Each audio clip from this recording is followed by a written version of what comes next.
मुझे याद आता है जब गुरु गोविंद सिंह के 2 बेटों को चुनवाया जा रहा था, मुगलों ने, आताताइयों ने, मुसलमान राजाओं ने, आक्रांताओं ने, जब कत्लेआम मची थी भारतवर्ष में, हिंदुस्तान में, जब चोटी और जनेऊ काटे जाते थे, रक्त रंजित की जाती थी भारत की भूमि, सनातन धर्मावलंबियों की कोई सुनने वाला नहीं था, हिंदुओं की कोई सुनने वाला नहीं था। इस पूरे भारतवर्ष में इतना अत्याचार।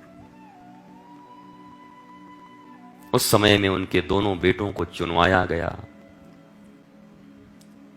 मुझे आश्चर्य होता है कि जिस 25 दिसंबर को आप क्रिसमस मनाते और क्या क्या मनाते, मनाइए, मुझे कोई बैर विरोध नहीं है, लेकिन जरा उसी 25 दिसंबर को याद कर लिया करो कि उसी दिन गुरु गोविंद सिंह के दोनों बेटों को चुनवा दिया गया था। क्यों पता है? तुम्हारे हिंदू धर्म की रक्षा के लिए।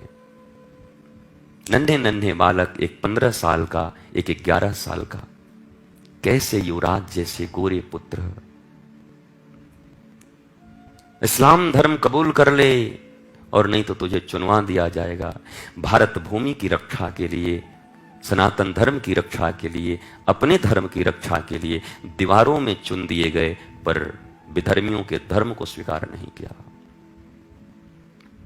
15 साल का बेटा खड़ा था और पहले 11 साल के बेटे को चुना जा रहा था, तो आंखों में आंसू आ गए। तो छोटे भाई जो चुन दिया गया था, यहां तक कि 11 साल का बच्चा कहा, भैया आप क्यों रोते हो? आप डर गए? आपको क्या हो रहा है? बोला, नहीं नहीं लाला, मैं सोच रहा हूं मेरी आयु तुझसे बड़ी है, पहले मुझे जाना चाहिए था। मैं अपनी आंखों के सामने तुझे जाता हुआ देख रहा हूं, बस इस बात का कष्ट है। पहले मुझे चुन देते। और जानबूझकर वो विधर्मी, वो शासक, वो मुगल, वो मुसलमान जानबूझ के ऐसा कर रहे थे। तड़पा तड़पा के मारते थे लोगों को, केवल हिंदू होना ही अपराध था। ऐसी स्थिति थी इस देश की। उस स्थिति से हमें बचाया है हमारे पूर्वजों ने। तन गंवा दिए, सब मिटा दिया, खानदान के खानदान मिट गए, लेकिन अपने धर्म को नहीं छोड़ा।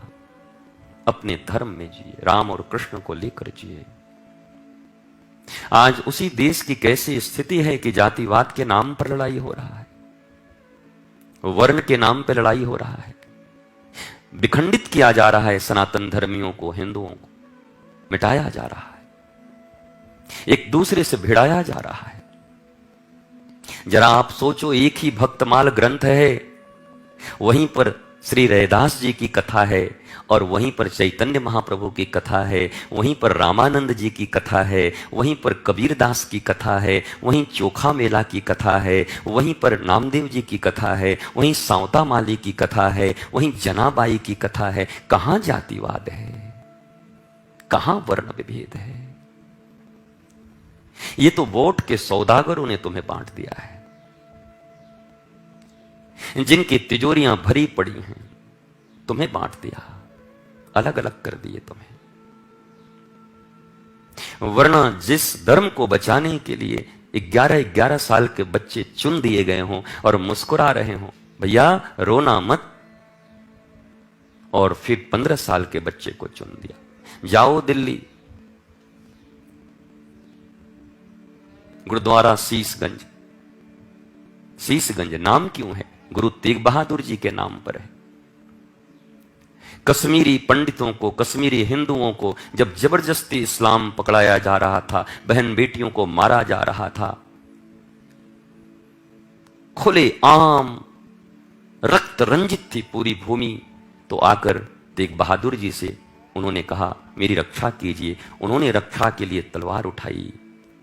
तो औरंगजेब शासक था, उसको किसी ने कहा कि अगर ये तेग बहादुर, गुरु तेग बहादुर इस्लाम धर्म स्वीकार कर लें तो सारे हिंदू फिर आपके पांव के नीचे होंगे, सब इस्लाम स्वीकार कर।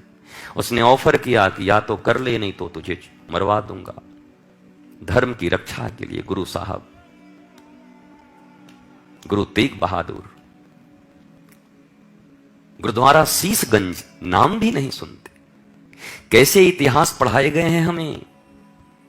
मैं तो कहता हूं कि अगर भारतवर्ष का सच्चा इतिहास ही हमारे ललनाओं और हमारे बच्चों को पढ़ा दिया जाता तो ये सब धर्म की रक्षा कर लेते। आज जिस धर्म की रक्षा के लिए नन्हे नन्हे बच्चे 10-11 साल के लोगों ने तलवारें उठाकर इस महान सनातन परंपरा को बचाने के लिए, और हम पता नहीं क्या क्या गाए जा रहे हैं, अल्लाह मौला ये वो, जो मन वही गाते जा रहे हैं। ये पूरा का पूरा फिल्म इंडस्ट्रीज, पूरा का पूरा ये बहुत बड़ा हमला है हमें इस्लाम धर्म कबूल करवाने के लिए, बेधर्मी बनाने के। हर गाने मौला पे, हर गाने अल्लाह पे, हर जगह गजलें। कहां गए राम, कहां गई कृष्ण, कहां गई अभंग, कहां गई मीरा के पद, कहां गए सूरदास के पद, कहां गई जनाबाई के पद, कहां गई तुलसीदास, कहां गई, कुछ पता नहीं। कैसा विकृत इतिहास पढ़ाया गया हमारे बच्चों को। इन्हें कुछ खबर नहीं है क्या कर रहे हैं। इस विडंबना है इस देश की। जिन्हें इतिहास का पता नहीं वो धर्म की रक्षा क्या करेंगे, और धर्म इनकी रक्षा कैसे, ये कैसे सुखी रहेंगे ये लोग। उन गुरु तेग बहादुर जी को आपको पता है गरम तवे पर नंगे बदन करके रोटियों की तरह सेक दिया गया। अब भी स्वीकार कर ले, बोला नहीं, राम मेरे राम धर्म नहीं छोड़ सकता। बालू गरम करा के उनके ऊपर छीटे जाते, गरम बालू।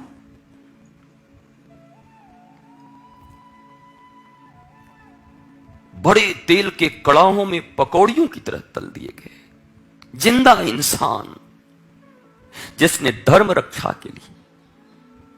हम उनकी इतिहास नहीं पढ़ते, हम ये बाबर, औरंगजेब, अकबर इनका इतिहास पढ़ते हैं। कितना बड़ा धोखा हुआ हमारे साथ, कितनी बड़ी साजिश है ये हमारी पूरी संस्कृति को और हमारे पूरे मानवता को मिटा देने की। जो सनातन परंपरा वसुधैव कुटुंबकम की बात करता है उसे मिटाया जा रहा है। जहां केवल तलवार, जहां केवल बम, जहां केवल आतंकवाद है वो हमें बनाया जा रहा है। जहां सहनशीलता नहीं, क्षमा नहीं, मार डालो, काट डालो।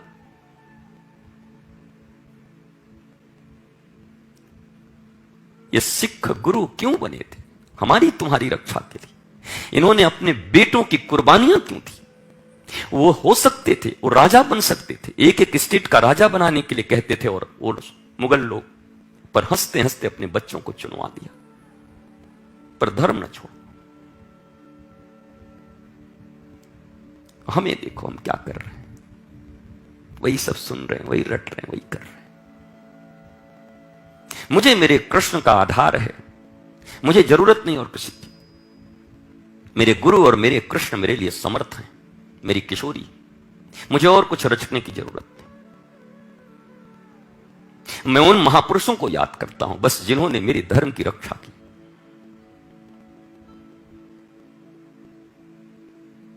इतना अनादर, इतना अत्याचार, रक्त रंजित भूमि है ये। यही वृंदावन है। 7 मंजिल गोविंद देव जी की मंदिर आगरा से देखता था, उतना ऊंचा दीपक। तो औरंगजेब कौन है ये, क्या है? बोला मंदिर है। दुष्ट ने आक्रमण कर दिया दूसरे ही दिन। ये वृंदावन की भूमि केवल साधुओं के रक्त से, जैसे कीचड़ होती है, साधुओं के मुंडी कटे हुए थे जगह जगह। इतना रक्तपात किया उस दुष्ट ने। ये मुगल, ये विधर्मी लोग